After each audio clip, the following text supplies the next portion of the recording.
दक्षिण पूर्व रेलवे अंतर्गत चक्रधरपुर डिवीजन के डीआरएम अरुण राठौर रविवार को जमशेदपुर पहुंचे। रविवार को वे अपने स्पेशल सैलून से टाटानगर स्टेशन पहुंचे, जहां उनका स्वागत किया गया। यहां उन्होंने स्टेशन में चल रहे सौंदर्यीकरण के कार्यों का जायजा लिया। इसके बाद वे बागबेड़ा के संजय नगर पहुंचे, जहां रेलवे के अतिक्रमण के लिए किए गए जमीन का निरीक्षण किया। इसके साथ ही उन्होंने जुगसलाई रेलवे फाटक के पास फुटओवर ब्रिज के लिए भी स्थल निरीक्षण किया। डीआरएम अरुण राठौर ने बताया कि कई वर्षों से जुगसलाई के लोगों की मांग रही कि फाटक के पास एक रेलवे पुल का निर्माण करवाया जाए। ब्रिज का निर्माण होने के बाद लोगों के सामने रेल ट्रैक को पैदल पार करने की समस्या सामने आ गई है। लोगों को 700 मीटर चलकर ब्रिज से रेल लाइन पार करना पड़ता है। अब इसके लिए उक्त स्थल पर फुटओवर ब्रिज बनाने की मांग तेज हो गई है।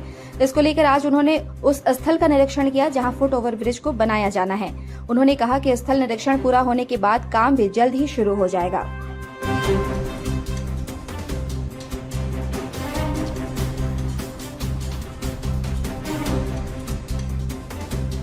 एरिया का पूरा या चाहे फ्रेट हो या पब्लिक एरिया डेवलपमेंट हो या नया रीडेवलपमेंट ऑफ स्टेशन हो, उस सब का हम थोड़ा एक ओवरऑल व्यू देखने आए थे। और काफ़ी रेलवे का काम होता है, लॉबी का काम हो रहा है, गुड्स डिपो का, जनरल स्टोर्स डिपो का काम हो रहा है। तो ये सब चीज़ देखने के लिए हम संजय नगर वहाँ पे अभी एक हाल ही में एक डिमोलिशन का था, अनऑथराइज्ड वाला है।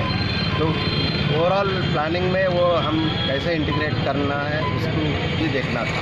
और ये ओवरब्रिज एफ भी